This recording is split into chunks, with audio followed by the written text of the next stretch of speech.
আসসালামু আলাইকুম ওয়া রাহমাতুল্লাহি ওয়া বারাকাতুহু। আলহামদুলিল্লাহ রাব্বিল আলামিন ওয়াস সালাতু ওয়াস সালামু আলা রাসূলিহিল কারীম ওয়া আলা আলিহি ওয়া সাহবিহি আজমাইন। আজকে আমাদের আলোচ্য বিষয় হলো রাস্তা, পথ, মার্গ। রাস্তা, মানুষের চলাফেরার জন্য রাস্তা দরকার। আল্লাহ তাআলা মাটির বুকে মাটিকে সমতল করেছেন এবং সেদিকে রাস্তা করেছেন, রাস্তা বানিয়েছেন। এমনকি পাহাড়ের গোড়ায় গোড়ায়ও রাস্তা, উপত্যকায় রাস্তা এবং সব জায়গাতেই রাস্তা। পৃথিবীতে এমন কোন জিনিস যে সারা বিশ্বে ছড়িয়ে পড়েছে অথচ একটু নড়াচড়া করে না, সেটাকে রাস্তা। আপনি একটা রাস্তাতে নামলে যে কোনো পৃথিবীর যে কোনো প্রান্তে পৌঁছতে পারবেন। অবশ্য সমুদ্র দিয়ে ভাগ করা থাকলে আলাদা কথা। মোট কথা, পৃথিবীতে রয়েছে রাস্তা। বহুজন যায় যেই দিকে, পথ তারে কয় সর্বলোকে। পথ, রাস্তা কোনটা? যেদিকে লোকে যায়, তো সেই হচ্ছে পথ। যেখানে মানুষ ও সমাজ আছে সেখানে রাস্তা আছে। রাস্তা কিন্তু কারো একা চলার না, রাস্তা হচ্ছে আম, সবারই, আশেপাশে বাড়ির লোকদের কিংবা বাইরে থেকে আসার লোকদের রাস্তা হচ্ছে আম। এই জন্য বাড়ি তৈরি করার জন্য সময় কি করতে হয়? রাস্তা ছেড়ে রাখতে হয়, রাস্তা তৈরি করে রাখতে হয়। রাস্তার ধারে পাশে থাকে ঘর বাড়ি, দোকান পসার। রাস্তায় চলে আবার বৃদ্ধ বনিতা সব শ্রেণীর মানুষ। আর এই জন্যই রাস্তা সম্পর্কীয় রয়েছে ইসলামে বিভিন্ন আদব। রাস্তা সম্পর্কে যে আদবগুলো রয়েছে আমাদের জানা দরকার। রাসূলুল্লাহ সাল্লাল্লাহু আলাইহি ওয়াসাল্লাম বলেছেন, ইয়াকুমুল জুলুসা আলা তুরুকাত, তোমরা রাস্তায় বসা থেকে দূরে থাকো। রাস্তার উপরে, রাস্তার ধারে বসবে না, রাস্তার ধারে বসবে না।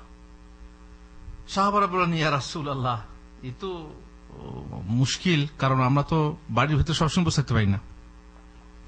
বাড়ির বাইরে এলে পাঁচজনের সাথে ওঠা বসা করা, সেখানে বসে গল্প সল্প করা ইত্যাদি, সুখ দুঃখের কথা আলোচনা করি। তো সেখানে আমরা যদি না বসি তাহলে তো সংকটের ব্যাপার, মুশকিলের ব্যাপার।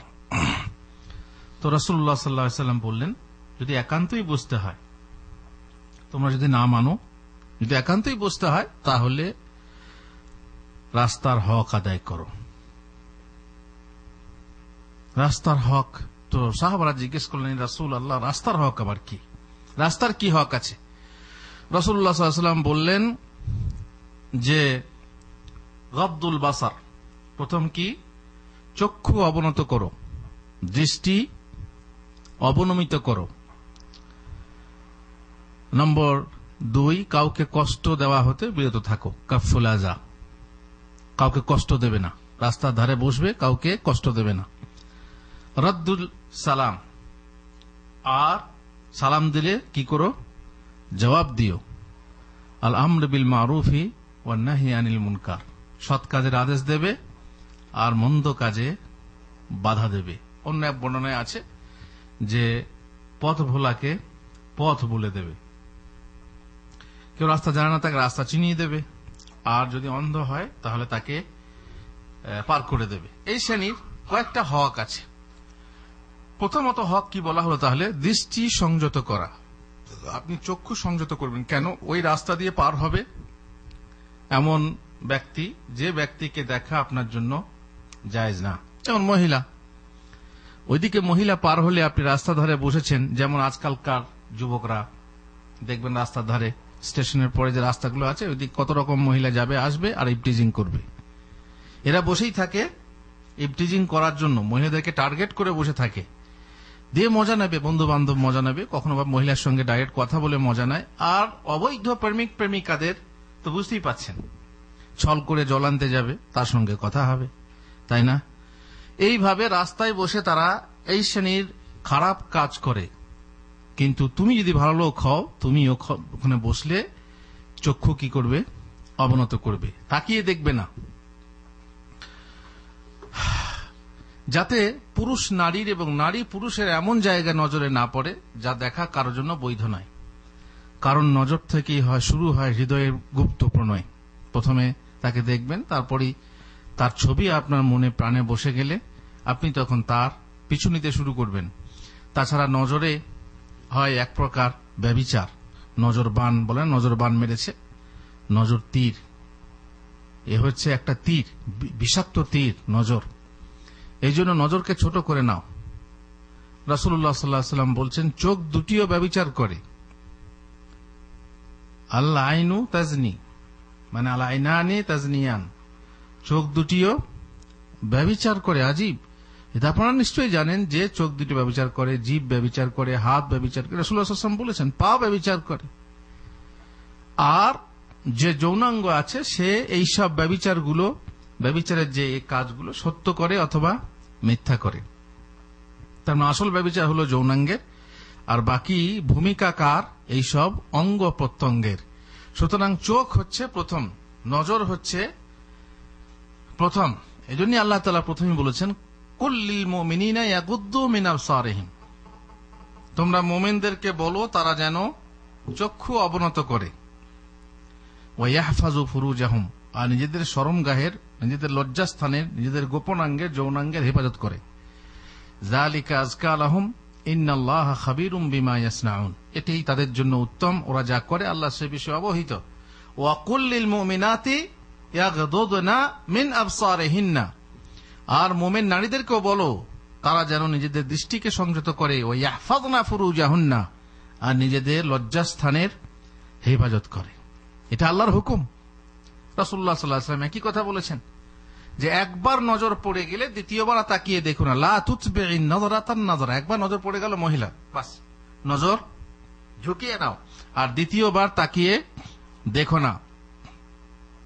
কারণ প্রথমবারের অনিচ্ছাকৃত নজর তোমার জন্য বৈধ, কিন্তু দ্বিতীয়বার নজর তুলে দেখবে এটা তোমার জন্য বৈধ নয়। ফাইন্না লাকাল উলা ওয়া লাইসাত লাকাল আখিরা। যাই হোক, জারির বিন আব্দুল্লাহ রাদিয়াল্লাহু তাআলা আনহু বলছেন, আল্লাহ রাসূল সাল্লাল্লাহু আলাইহি ওয়াসাল্লামকে জিজ্ঞেস করলাম যে কোন মহিলার উপরে আচমকা যদি নজর পড়ে যায় তাহলে আমি কি করব? তিনি বললেন, ইসরিফ বাসারাক, তুমি তোমার চোখে ফিরিয়ে নাও, দৃষ্টি ফিরিয়ে নাও। পড়ে গেছে নজরটা, যে দেখতে থাকবে তা না, ওই যে হুজুর একবার তো দেখা যায় অতএব একবার দেখেই থাকবো, না তা না। অনেক যুবক ইয়ারকি মেরে বলে যে একবার দেখা তো জায়েজ, তো একবার তাকিয়েই থাকবো, তাহলে তো জায়েজ না। উদ্দেশ্য তা না। এক নজর, এক ঝলক যাকে বলে, নজর পড়ে গেছে চোখ ফিরিয়ে নাও, এই নয় যে তাকিয়েই থাকবে, চক্ষু ফেলেই রাখবে, তা না। অতএব এখানে আপনি জানেন আঁখি তো আঁখি নহে, ও যেন বাঁকা ছুরি। আপনারা জানেন, এসব জানেন যে আঁখি, আপনি যখন কাউকে ভালোবাসবেন, তার চোখকে ভালোবাসবেন, চোখকে আপনি কি বলেন বাঁকা ছুরি। সে আবার এমন মন, কে জানে কার মন করে চুরি গো, বলে বাঁকা ছুরি গো মন করে চুরি গো। তো বাঁকা ছুরি দিয়ে আপনার হৃদয়কে হত্যা করে আপনার মনকে চুরি করে নেবে। এই জন্য আঁখি, এই চোখকে মানে গোপন রাখতে হয়, চোখকে গোপন রাখতে হয়, আর নজরকে ফিরিয়ে নিতে হয়, নচেত মুশকিল হয়ে যায় যে তাতে অবৈধ প্রেম সৃষ্টি হয়। এটা হচ্ছে একটা আপনার দেশলাই কাঠির মতো, যেটা ঘর্ষণ হলে পরে কি বের হয়? আগুন। আপনি প্রেম আগুন বের হয়ে যাবে। সুতরাং রাস্তার ধারে বসলে চক্ষু অবনত করতে হবে, এটা হচ্ছে রাস্তার হক। ঠিক এইভাবেই বদনজর বা হিংসার নজরও আপনি কারো প্রতি দিতে পারেন না। একটা সুন্দর ফুটফুটে বাচ্চা আসছে, এটা মহিলার কথা গেল, ফুটফুটে বাচ্চা আসছে, আপনি তাকিয়ে থাকলেন, একদম এমন তাকালেন যাতে নজর লেগে গেল। বদনজর লাগে না, লাগে না? বদনজর লেগে গেল। কিংবা হিংসার নজর, হিংসার নজর, একটা মানুষ যাচ্ছে হয়তো কিছু নিয়ে যাচ্ছে, আপনার দেখে হিংসা হলো, খবরদার এরকম হিংসার দৃষ্টি রাখবেন না। নম্বর 2 কি বলেছিলাম? কষ্ট দেওয়া থেকে বিরত থাকা। রাস্তায় বহু মানুষ যাবে, তাদেরকে কষ্ট দেবে না কোনো প্রকার, না কথা বলে, না ইপটিজিং করে, যেমন ইপটিজাররা করে। মহিলাকে পাশ দিয়ে পার হলেই নানা রকম কথা বলে। আরে বেল পাকলে কাকের কি? এক মহিলা পার হয়ে যায়, যুবতী মহিলা পার হয়ে যাচ্ছে, এরা বন্ধুতে বলছে বেল পাকলে কাকের কি। তার মানে কি বলুন তো? কথাটা কাকে বলছে? যাকে বলছে সে বোঝে। এই ইপটিজিং, এই যে যৌন মন্তব্য, মানে তাকে কুমন্তব্য করছে, রিমার্ক করছে সে মহিলার ব্যাপারে, এটা করা যাবে না। কাউকে কষ্ট দেওয়া যাবে না। আর এমনি ভাবে আমভাবে জানেন যে মুসলিম হলো সেই আল মুসলিম মান সালিম আল মুসলিমুনা মিন লিসানিহি ওয়া ইয়াদিহি, মুসলিম হচ্ছে সেই যে যার জীব ও হাত থেকে মুসলমানেরা নিরাপদ থাকে। অথবা আপনি যদি ভালো মুসলিম হন তাহলে আপনি কোন মুসলিমকে কষ্ট দেবেন না। একটা হাদিসে আছে আবু যার থেকে বর্ণিত, তিনি বলছেন আমি রাসূলুল্লাহ সাল্লাল্লাহু আলাইহি ওয়াসাল্লামকে জিজ্ঞেস করলাম সবচেয়ে ভালো কাজ কি? উত্তরে তিনি বললেন আল্লাহর প্রতি ঈমান ও তার রাস্তায় জিহাদ করা। আমি বললাম কোন শ্রেণীর কৃতদাস মুক্ত করা সবচেয়ে ভালো? তিনি বললেন যা মূল্যে সবচেয়ে বেশি এবং তার পরিবারের নিকট উত্তম। আমি বললাম আমি যদি তা না পারি? তিনি বললেন তবে কোন কারিগরের সহযোগিতা করো অথবা যে কারিগর নয় তার কাজ করে দাও। দেখছেন কারিগরের গুরুত্ব আছে, মাহাত্ম্য আছে ইসলামে।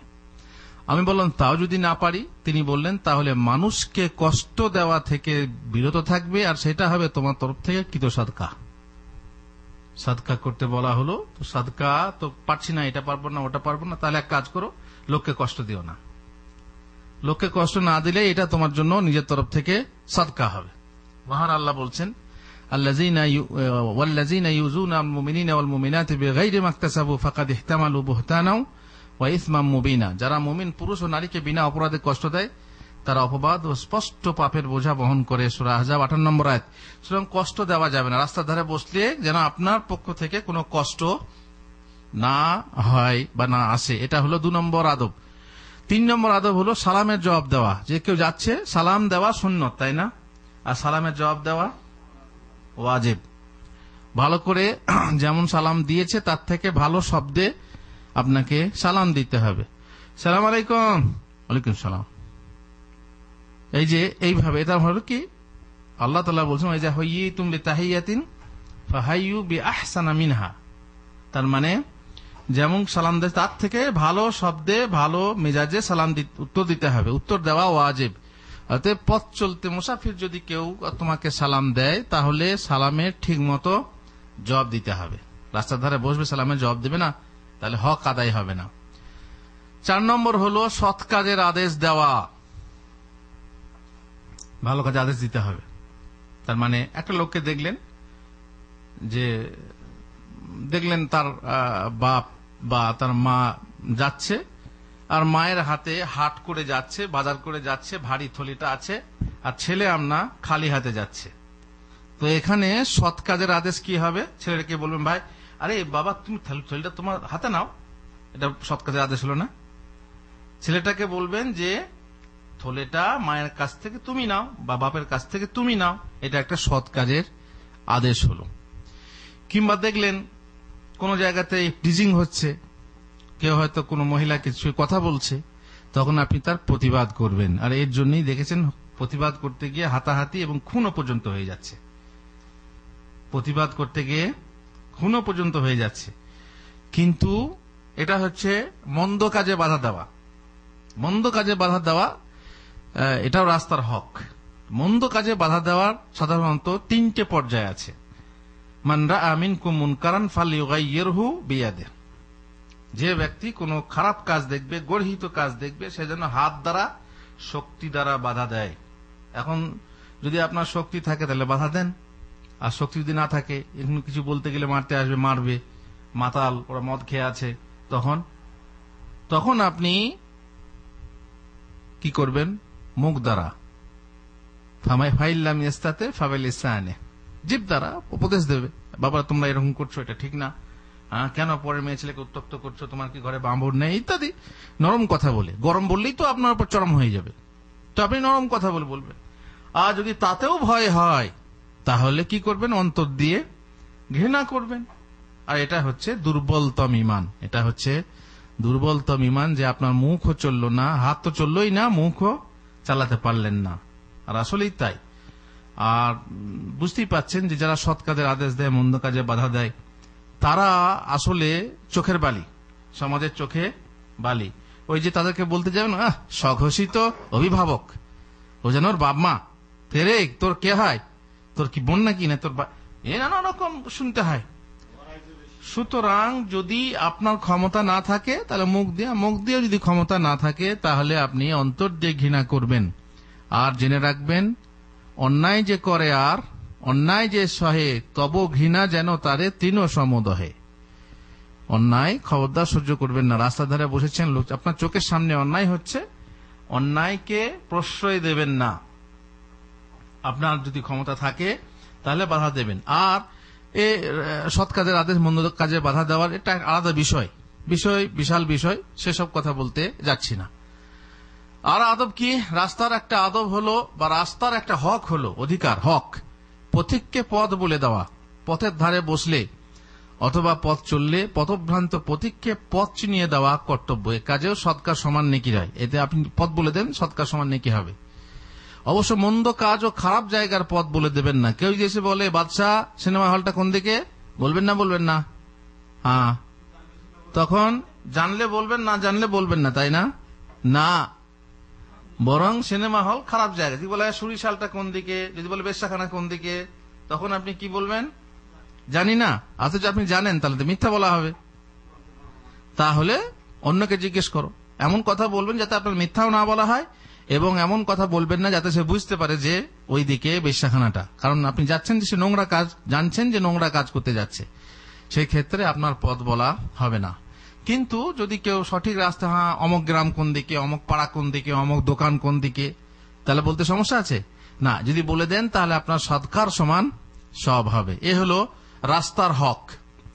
রাস্তার হক। কিংবা কেউ ভুলে গেছে, যেমন আপনারা জানেন হজ করতে গিয়ে দেখেছেন কত লোক, কত হাজি ভুলে গিয়ে, রাস্তা ভুলে গিয়ে ক্ষমা পায় না খুঁজে খুঁজে, তো আপনি তাকে হাত ধরে পার করে দিলেন কিংবা বলে দিলেন এইভাবে যান, তাহলে এতে সব রয়েছে। রাস্তার একটা আদব হলো যে পথিকের পথ চলতে বাধা সৃষ্টিকারী অথবা কষ্টদানকারী কোন জিনিস, যেমন ভাঙা ডাল, মোটা পাথর, কাঁটা, কাঁচ, কোন নোংরা জিনিস, কলার ছাল ইত্যাদি পড়ে থাকলে সেগুলো কি করবেন? দূর করে দেবেন। বা আপনি নিজে ফেলবেন না, পড়ে থাকলে তা দূর করে দিন। এ কাজে আপনার ইমানের পরিচয় পাওয়া যাবে এবং তাতে সদকার পরিমাণ সবও পাবেন। রাসূলুল্লাহ সাল্লাল্লাহু আলাইহি ওয়াসাল্লাম বলছেন, ইমানের 60 অথবা 70 শাখা রয়েছে।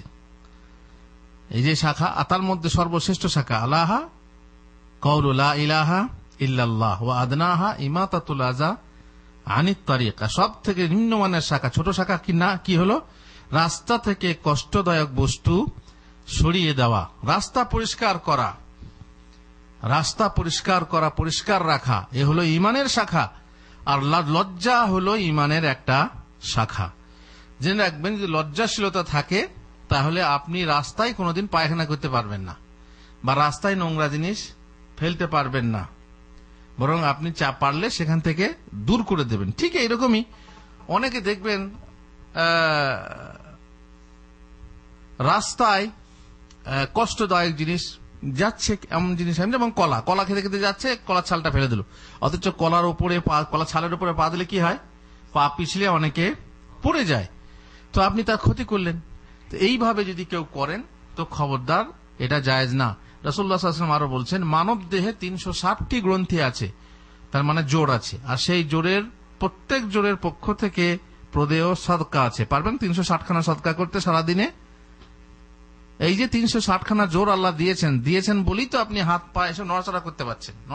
জোর না থাকলে নড়াচড়া করতে পারতেন না। সুতরাং এই প্রত্যেকটা জোরের বিনিময়ে আপনাকে একটা করে সদকা করতে হবে। হে সাহাবারা বললেন, এত সদকা কি করে করতে পারবো ইয়া রাসূলুল্লাহ? তখন বললেন যে মসজিদ থেকে নোংরা জিনিস দূর করে দেওয়া, কফ ইত্যাদি দূর করে দেওয়া সদকা, পথ হতে কষ্টদায়ক বস্তু, কাটা পাথর ইত্যাদি সরিয়ে দেওয়া, এ হচ্ছে সদকা। রাস্তা থেকে আপনি খারাপ জিনিস, নোংরা জিনিস, কি বলে আপনার পাথর কিংবা কাঁটা দূর করে দেবেন, এটা হচ্ছে সদকা। আপনার পক্ষ থেকে সদকা হবে, যেটাতে সক্ষম না হও, বিভিন্ন আরো যে সৎ কাজের আদেশ, মন্দ কাজে বাধা সদকা, কাউকে ভালো কথা বলা সদকা। আর যদি না পারো তো সকালবেলায় 2 রাকাত চাশতের নামাজ পড়ো, যথেষ্ট হবে। এখান থেকে আমরা কি বুঝতে পারছি? যে কষ্টদায়ক বস্তু পথ থেকে সরিয়ে দিলে পরে কি হয়? সদকা হয়। অতএব কোন মুসলিম এ ব্যাপারে, পথ পরিষ্কার রাখার ব্যাপারে, পথকে সুন্দর রাখার ব্যাপারে, পথকে কষ্টদায়ক বস্তু থেকে মুক্ত রাখার ব্যাপারে সন্দিহান হতে পারে না। সে নিজেই করতে পারে, চাহে তাতে পয়সা পাক অথবা না পাক। আর পয়সা পেলে তো কোনো কথাই নেই, তাকে করতেই হবে, সেটা আলাদা কথা। আর পয়সা পেলেও সে সওয়াব পাবে যদি সে কি নিয়ত রাখে। একটা লোককে বা কয়েকটা লোককে রাস্তা পরিষ্কার করার জন্য বলা হয়েছে, সে পরিষ্কার করছে, তাকে মাসিক বেতন দেওয়া হচ্ছে, তাতে কি সওয়াব পাবে? না। কিন্তু যদি সে নিয়ত রাখে যে আমি মানুষের পথ থেকে নোংরা জিনিস, কষ্টদায়ক জিনিস ইত্যাদি আমি সরিয়ে দিচ্ছি, তাতে সে সওয়াব পাবে। পথের মধ্যে অপর পথিকের সহযোগিতা করুন। পথ চলতে চলতে অপর পথিকের সহযোগিতা করুন, তার বোঝা বহনে সাহায্য করুন, বা আপনার গাড়িতে তাকে তুলে নেন। হাঁটার কষ্ট লাঘব করুন। দেখছেন যে হেঁটে গাড়ি নিয়ে যাচ্ছেন, হঠাৎ একটা লোক যাচ্ছে, সাইকেল নিয়ে যাচ্ছেন, একটা লোক হেঁটে যাচ্ছে, কষ্ট হচ্ছে বেচারি, সাইকেলে তুলে নেন বা মোটর সাইকেলে তুলে নেন বা নিজের গাড়িতে তুলে নেন, দিয়ে পৌঁছে দেন। তবে এই দেশে তো জানেন একামা না থাকলে আবার ভারী মুশকিল আছে, গাড়িতে চাপানো সমস্যা। তো দেশের কথা আলাদা, এই দেশেও আপনি করতে পারেন, একামা টেকামা আছে কিনা চেক চাক করে, কিংবা যদি সন্দেহ হয় তো আপনি করবেন না। কিন্তু যদি আপনি পারেন, পরিচিত লোক হলে আপনি তাকে তার জায়গাতে পৌঁছে দেবেন, এতে সদকার সমান স্বভাব হবে। কিংবা বোঝা বয়ে দিলেন, একটা লোক ভারী বোঝা নিয়ে যাচ্ছে বেচারি কষ্ট করে, আপনি গাড়ি নিয়ে যাচ্ছেন, তো যাও এটা দাও, কিংবা তুমি শুধু চলো তোমাকে পৌঁছে দিই, এ হচ্ছে সদকার কাজ। আর পথে প্রসাব পায়খানা করবেন না, পথে প্রসাব পায়খানা করবেন না, কারণ এ কাজে সাধারণ পথিক কষ্ট পায় এবং তাতে প্রকাশ্যে বা মনে মনে গালি দিয়ে থাকে, তাই না? যাচ্ছেন আর পায়খানা দুর্গন্ধ কিংবা পা পড়ে গেল, তখন আপনি কি করবেন? মাশাআল্লাহ খুব ভালো কাজ করে, তাই না? কি বলবেন? আরে শালা ফালা যাই হোক, যা মুখে আসে যে যা গালি বলে, যা যেমন অভ্যাস, হ্যাঁ এইভাবে গালি দেবে। এই জন্য রাস্তাতে পায়খানা করা ঠিক না, পেশাব করা ঠিক না। মসজিদের দরজার সামনে অনেকে পেশাব করে, ঠিক না, নির্দিষ্ট জায়গাতে করতে হয়। কিন্তু পাড়া গ্রামে কিংবা শহরেও আছে, যেখানে পেশাব পায়খানার ব্যবস্থা কম আছে, সেখানে রাস্তার উপরে তারা এইভাবে পেশাব পায়খানা করে। এটা কিন্তু অভিশাপ আনয়নকারী জিনিস। রাসূলুল্লাহ সাল্লাল্লাহু আলাইহি ওয়াসাল্লাম বলেছেন, ইত্তাকুল্লাহ আইনাইন, তোমরা দুটি অভিশাপ আনয়নকারী জিনিস থেকে বেঁচে থাকো, তিনটি। আর তা হলো কি? ঘাটে পেশাব পায়খানা করা, মাঝ রাস্তায় পেশাব পায়খানা করা, বা ছায়াতে, গাছের ছায়াতে পেশাব পায়খানা করা। কারণ মানুষ এইসব জায়গাতে সাধারণত ছায়াতে আশ্রয় নেয়, আশ্রয় নিল আর গন্ধ, তখন কি করবে? নিশ্চয়ই সে গালি দেবে, নিশ্চয়ই সে অভিশাপ করবে। আর মাঝ রাস্তায় তার পায়ে লাগলো, তাহলে তাকে পা ধুতে হবে, আর ধুতে ধুতে সে নিশ্চয়ই দোয়া দেবে না, বদদোয়া দেবে বা গালি দেবে। আর ঘাটে খবরদার, ঘাট, নদীর ঘাট, পুকুরের ঘাট, এখানে পেশাব পায়খানা করবে না। কিন্তু পাড়া গ্রামে মেয়েরা ঘাটে পেশাব করে, তাই না? ঘাটে পেশাব করে, বরং অনেকে মুড়ির চাল ধুতে ধুতেও পেশাব করে। এই জন্য কবি গিয়েছে, আপনাদের নদিয়া জেলার এক কবি সম্ভবত, তিনি লিখেছেন, আহারে গুণের বিবি, আহা কি বা গুণ, স্বামীর খরচে দেখো বাঁচাইল নুন। তার মানে তিনি বলতে চেয়েছেন যে একদিকে পেশাব করছে আর একদিকে মুড়ির চাল ধুচ্ছে, আর পেশাব গিয়ে ওই চালে বা চাউলে লাগছে, তাতে কি হবে? পেশাবের নুন চালে মিশে যাচ্ছে। তাহলে দেখো, স্বামীর খরচে দেখো বাঁচাইল নুন, তাকে আর নুন দিতে হবে না, ওই নুনেই তার মুড়িটা নুন হবে। বুঝতে পারছেন কত, মানে তিনি দেখেছেন, ভালোভাবে লক্ষ্য করেছেন। প্রায় মেয়েরা যেহেতু পানি খরচ করার জন্য সমস্যা আছে, কিংবা বাড়িতে বাথরুম নেই, গিয়ে ঘাটে পেশাব করে, পায়খানা না পেশাব। তো এটা উচিত না, ঘাটে পেশাব করা উচিত না। বিশেষ করে সেখানে থালা বাটি ধোয়া হয়, কাপড় চোপড় ধোয়া হয়, পেশাব করবে কেন? এটা একটা খারাপ জিনিস। তো এ হলো অভিশাপ আনয়নকারী জিনিস। আর রাসূলুল্লাহ সাল্লাল্লাহু আলাইহি ওয়াসাল্লাম বলেছেন, যে ব্যক্তি রাস্তার ব্যাপারে মুসলিমদেরকে কষ্ট দেয়, সে ব্যক্তির উপরে তাদের অভিশাপ অনিবার্য হয়ে যায়। রাস্তার মাঝখানে পায়খানা করবেন, বিশেষকালে বর্ষার দিনে দেখবে না পাড়া গ্রামগুলোতে, আল্লাহু আকবার। বা আলপথ যদি হয়, দুই দিকে ধান আছে আর মাঝখানে আলপথ, সেই আলপথের উপরে পায়খানা করে, কারণ তারা জায়গা পায় না, যেখানে পায় সেখানেই ছেড়ে দেয়। তো এটা হচ্ছে অভিশাপ আনয়নকারী জিনিস, প্রত্যেক মানুষই গালাগালি করবে। আচ্ছা, কিছু লোক আছে যারা বাথরুমে পায়খানা করে কিন্তু পানি দেয় না, এদের ব্যাপারে কি? এটা তো রাস্তা নয়, কিন্তু এরা কি গালি খাওয়ার যোগ্য নয়? হ্যাঁ, বিশেষ করে মসজিদের বাথরুম গুলো দেখবেন, আরে আমেল আছে তো এসে ধোবে, দিয়ে সে পানি ঢালতেও মানে কুণ্ঠাবোধ করে, অথবা বখিলি করে, অথবা বদমাশি করে, তো সে হচ্ছে গালি খাওয়ার বেশি যোগ্য। পানি পানি আছে, পানিটা নিয়ে একটু ঢেলে দেবে, সেটাও করবে না। বাবুর বেটা গারওয়ান বলছে আমার কি আছে, আমেল আছে না, বরং তোমার যে কর্তব্য তুমি করো, আমেল আছে সে নিজের কাজ করবে। তাহলে বাথরুমেও সাধারণত আম বাথরুমে, নিজের বাড়িতে তো সবাই পরিষ্কার করে, তাই না? বাপের বাথরুম সবাই পরিষ্কার করে, কারণ বাড়িতে গন্ধ হবে, কিন্তু পরের বাথরুমটা পরিষ্কার করতে চায় না।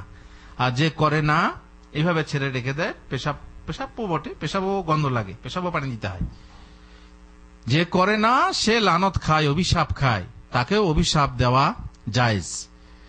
অবশ্য লোকে গালি দেয়, কোন শুয়োর কোন জানোয়ার ছেড়ে রেখেছে, গালি দেয়, লানাহুল্লাহ লানাতুল্লাহ আলাই, হ্যাঁ খবিস ছেড়ে গেছে এভাবে পায়খানা। তো গালি খাবেন না, খামোখা গালি খাবেন না, কারণ আপনি জানেন না কার বদদুয়া আপনার ঘাড়ে লেগে যাবে, আপনি বুঝতেও পারবেন না, ফলে কষ্ট ভুগবেন।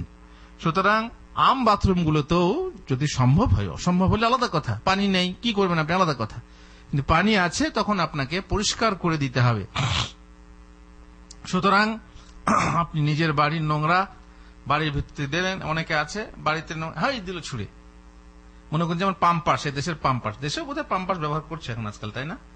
পাম্পাস তো জানেন, ছেলেরা ছোট ছোট বাচ্চাদের পাম্পাস পড়ায়, পায়খানা করেছে দিয়ে এভাবে গুটিয়ে দিয়ে দিল ছুড়ে, মহিলা রাস্তাতে ছুড়ে দিল।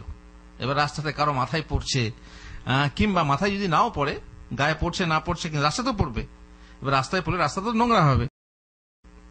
কিংবা বাড়ির ময়লা ওই যে আপনার এতে করে কিসে করে, কিংবা আপনার ডিব্বাতে নিয়ে বাইরে রেখে চলে এলো, নির্দিষ্ট জায়গা আছে সে নির্দিষ্ট জায়গাতে ফেলো। রাস্তা নোংরা করো না, রাস্তা রুদ্ধ করো না। সাধারণত নারী হলো লজ্জাশীলা, আর লজ্জার দাবি হলো এই যে পথ চলতে পুরুষদের সাথে প্রতিযোগিতা করবে না। এই জন্য আপনারা দেখেছেন সাই করার সময়ে মহিলারা সাই করবে, ছুটবে, যে জায়গায় ছুটতে হয় 2 সবুজ বাতির মাঝখানে ছুটতে হয় না, এই হালকা ছুটতে হয়, কুচকাওয়াজি। তো পুরুষরা ছুটবে কিন্তু মহিলারা ছুটবে না। কিন্তু ওই যে বহু জাহেল মহিলা দেখেছেন, ও ছুটতে লাগে, খুব ছুটছে, বরং অনেকে তো আবার গোটা সাইটাই ছুটছে, মনে করছে কি এটা বেশি ভালো। এতগুলো লোক যাচ্ছে আস্তে আস্তে, সে বেকুফ মনে করে এরা সব বেকুফ, অথচ নিজে বেকুফ, অথচ সে নিজে জানে না। সুতরাং মহিলারা ছুটবে না কেন? তাতে মহিলার গোপনাঙ্গ প্রকাশ পাবে, এমন অঙ্গ প্রকাশ পাবে বা এমন ভঙ্গিমা সৃষ্টি হবে যে পুরুষদের চোখে আকর্ষণীয়, এই জন্য তারা ছুটবে না। পথ চলতেও তারা এমন ভাবে চলবে না যাতে পুরুষের দৃষ্টি আকর্ষণ করে। সুতরাং পথের মাঝখানে সে পুরুষদের প্রতিযোগিতা করে চলবে না। আপনারা দেখেছেন তাওয়াফে বহু মহিলা আছে আপনাকে ধাক্কা দিয়ে চলে যাবে, বিশেষ করে আফ্রিকার মহিলারা যাদের গায়ে শক্তি আছে, একদম লম্বা টল ফেকারা, তারা দেখবেন ধাক্কা দিয়ে চলে না, এটা জায়েজ না। পুরুষের সাথে চললে তোমাদের লজ্জাশীলতা থাকবে এবং রাস্তার এক সাইড দিয়ে চলবে। একবার মহিলারা নামাজ পড়ে বাড়ি ফিরছিল, রাস্তার কোথেকে নামাজ পড়ে বাড়ি ফিরছিল? মসজিদ থেকে। রাস্তার মধ্যে তারা পুরুষদের সাথে মিশে গেল। তাদেরকে আল্লাহ রাসূল সাল্লাল্লাহু আলাইহি ওয়াসাল্লাম মহিলাদের উদ্দেশ্যে বললেন, থামো, তোমাদের জন্য রাস্তার মাঝে চলা বৈধ নয়, তোমরা রাস্তার এক পাশ দিয়ে চলো। এই নির্দেশ শুনে মহিলা রাস্তার পাশের বাড়ির দেওয়ালের সাথে লেগে পথ চলত, এমনকি দেওয়াল ঘেঁষে চলার ফলে তার কাপড় দেওয়ালে আটকে যেত। আদেশ মান্য, দেখছেন? রাসূলুল্লাহ বললেন খালাস, দেওয়ালের সাথে লেগে পথ চলতেন। তার মানে যে পুরুষদের সাথে প্রতিযোগিতা করব না, প্রতিদ্বন্দ্বিতা করব না, তারা রাস্তা আমি রাস্তায়, তারা মানুষ আমরা মানুষ নেই, তারা মানুষ আর আমরা মানুষ নেই। এখন তো বুঝতে পারছেন সমান অধিকার, বুঝতেই পাচ্ছেন। দেশে তো এখন বলছে আবার চুম্বন দিয়ে অধিকার, একে চুম্বন দেবো, ওকে চুম্বন, এটা সমস্যা নেই। অধিকার ফলিয়ে পুরুষ আর নারী সমান হতে চাচ্ছে, সমানভাবে কাজ চাচ্ছে, সমানভাবে অধিকার চাচ্ছে, এবং রাস্তাঘাট তো বুঝতেই পাচ্ছেন। এমনকি দুঃখের বিষয় যে মহিলারা চুল থেকে নিয়ে পুরুষদের মতো হতে চাচ্ছে, পুরুষদের মতো লিবাস পরছে, প্যান্ট শার্ট পরছে, এবং সবকিছুই তারা করতে চাচ্ছে। এটা হচ্ছে বড় দুঃখের কথা। বরং মহিলা যে আছে, নারীর নারীত্ব থাকা দরকার। নারীর নারীত্ব, সতীত্ব, দিনদারি এসব না থাকলে পরে, আর মোট কথা হচ্ছে নারীর লজ্জাশীলতা না থাকলে, লজ্জাশীলতা নারীর ভূষণ, এই লজ্জা দূর হলে আর স্কুল কলেজে পড়তে পড়তে তাদের লজ্জা তো বুঝতেই পাচ্ছেন, লজ্জার ধজ্জা উড়ে যায়, কোথা লজ্জাশীলতা চলে যায়, ফলে তারা তো বুঝতেই পাচ্ছেন যে পর্যায়ে পৌঁছায়, সেই পর্যায়ে মানে দিনদারি হারিয়ে যায়। ইল্লা মাশাআল্লাহ, যাদেরকে আল্লাহ তৌফিক দিয়েছেন দিনদারি বজায় রেখে তারা স্কুল কলেজে পড়াশোনাও করে, চাকরিও করে, নেই বলবো না, আছে, বিরল ভাবে আছে, কিন্তু অধিকাংশই জল খেতে গিয়ে ঘটি হারিয়ে আসে। তার মানে জলও খেতে পায় না, জলও খাওয়া হয় না, আর ঘটিটাও হারিয়ে যায়। তো এই হলো মোটামুটি রাস্তার হক, রাস্তার অধিকার সম্পর্কে কিছু কথা আজকে বললাম। যেহেতু আপনারা দেখেছেন কোথাও কোথাও মানে চলছে প্রোগ্রাম, বিভিন্ন প্রোগ্রাম চলছে যে আমরা স্বচ্ছ দেশ চাই, রাস্তা পরিষ্কার পরিচ্ছন্ন করতে নামতে হবে। এই জন্য রাজনৈতিক নেতা, ফিল্ম স্টাররা দেখবেন ঝাঁটা হাতে করে রাস্তা পরিষ্কার করছে, মানে মানুষকে উদ্বুদ্ধ করছে যে তোমার রাস্তা পরিষ্কার রাখো। আমাদের ইসলাম আমাদেরকে 1400 বছর আগেই বিভিন্ন বুদ্ধকারী জিনিস দিয়ে বুঝিয়েছে যে আমাদেরকে আমাদের রাস্তাঘাট, আমাদের ঘর বাড়ি ইত্যাদি পরিষ্কার পরিচ্ছন্ন করে রাখতে হবে। পবিত্রতা, পরিচ্ছন্নতা ইমানের অর্ধেক অংশ, তাই না? অতএব এ ব্যাপারে আমাদের কোন রকমের ত্রুটি থাকা উচিত না মুসলমানদের। আর এরা মুসলমানরা অপরের কাছ থেকে শিক্ষা নেবে, এটা লজ্জার কথা। কারণ এই জাতি এসেছে অপরকে শিক্ষা দিতে, সে জাতি অপরের কাছে শিক্ষা নেবে কেন? এদের ভেতরেই আছে শিক্ষার ভান্ডার, কিন্তু তারা ভান্ডার হারিয়েছে, কেননা ভান্ডারকে চাবি লাগিয়ে রেখেছে। এই জন্য তারা নিজেরাই পথ পাচ্ছে না। আল্লাহ তাআলা আমাদেরকে তৌফিক দেন। সাল্লাল্লাহু আলা নবিয়িনা মুহাম্মদ ওয়া আলা আলিহি ওয়া সাহবিহি আজমাইন। ওয়াসসালাম।